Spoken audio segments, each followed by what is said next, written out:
Assalamualaikum warahmatullahi wabarakatuh.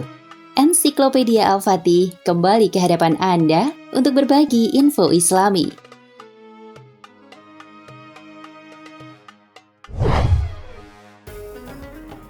Pada masa sebelum Islam terjadi wabah ta'un yang menyerang Bani Israel.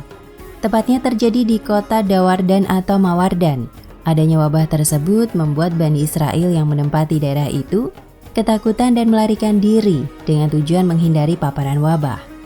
Mereka berbondong-bondong pergi meninggalkan daerahnya supaya bisa memperpanjang kehidupannya. Kurang lebih jumlah mereka antara 4.000 sampai dengan 70.000 orang.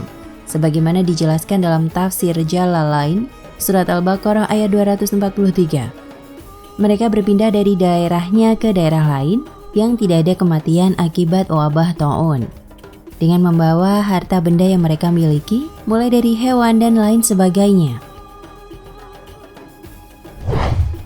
Ketika sampai di daerah yang dituju, mereka kemudian menetap di lembah yang luas yang mana daerah tersebut tidak terserang wabah. Mereka memenuhi lembah-lembah tersebut dari ujung sampai ke ujung. Akan tetapi setelah mereka sampai tujuan, yang terjadi justru berbanding terbalik dengan yang diharapkan.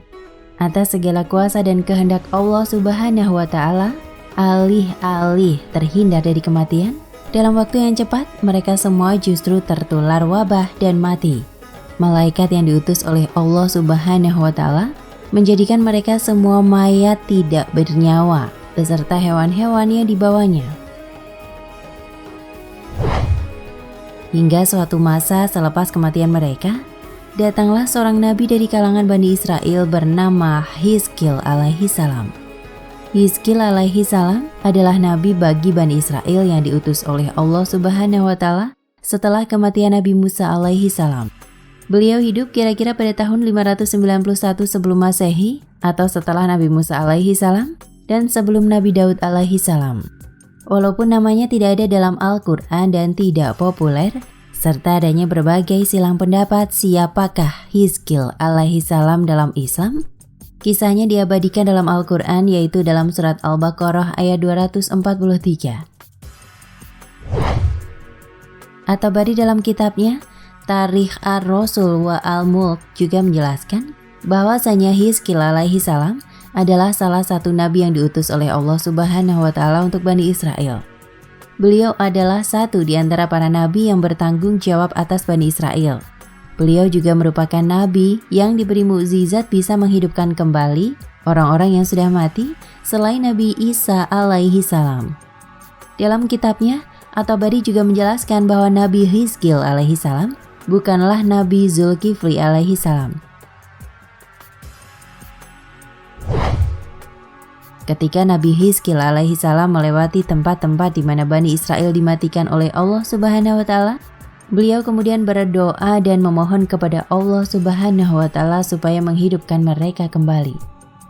Allah Subhanahu wa Ta'ala kemudian berfirman, "Wahai Hizkil, apakah engkau ingin aku menunjukkan kepadamu bagaimana aku menghidupkan mereka?" Nabi Hizkil menjawab, "Iya, ya Tuhanku." Hal tersebut dikarenakan Nabi Hizkil juga ingin tahu kekuasaan dan kebesaran yang dimiliki Tuhannya. Dan sebagaimana Allah Subhanahu wa Ta'ala ketika membangkitkan hamba-hambanya suatu saat nanti. Allah Subhanahu wa Ta'ala kemudian berfirman, "Bangkitlah dan kabarkan kepada mereka, sebab tulang belulang mereka kini sudah berserakan, burung-burung dan hewan pemangsa telah mencerai beraikannya." Atas perintah dan kehendak Allah Subhanahu wa Ta'ala, Nabi Hizkil alaihi salam kemudian menyeru mereka untuk pertama kalinya, "Wahai tulang belulang dari masing-masing orang, Allah Subhanahu wa Ta'ala memerintahkanmu untuk menyatu kembali. Menyatulah."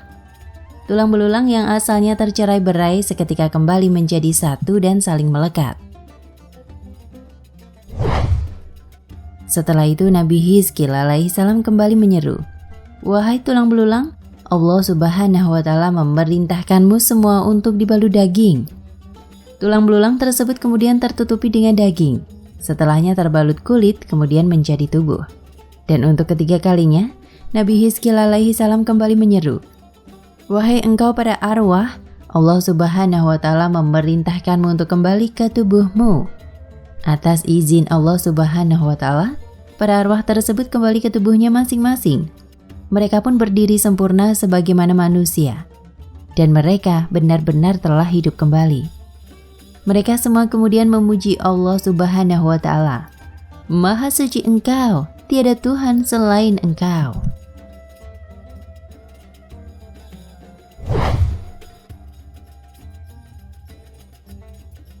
Keadaan yang menimpa Bani Israel karena melarikan diri akibat adanya wabah merupakan salah satu bukti bahwa menghindar dari takdir Allah Subhanahu wa Ta'ala sama sekali tidak ada gunanya.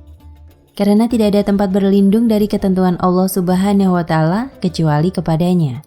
Justru hal tersebut bisa menimbulkan murka Allah Subhanahu wa Ta'ala.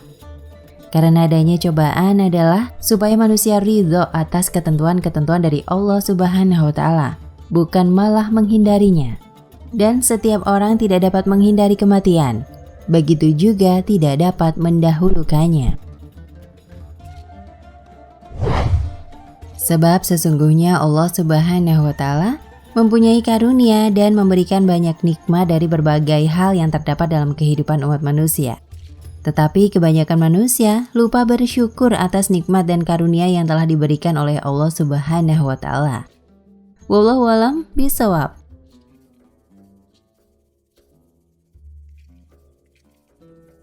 Nah, pemirsa Ensiklopedia Al-Fatih, sampai di sini perjumpaan kita kali ini. Semoga menginspirasi.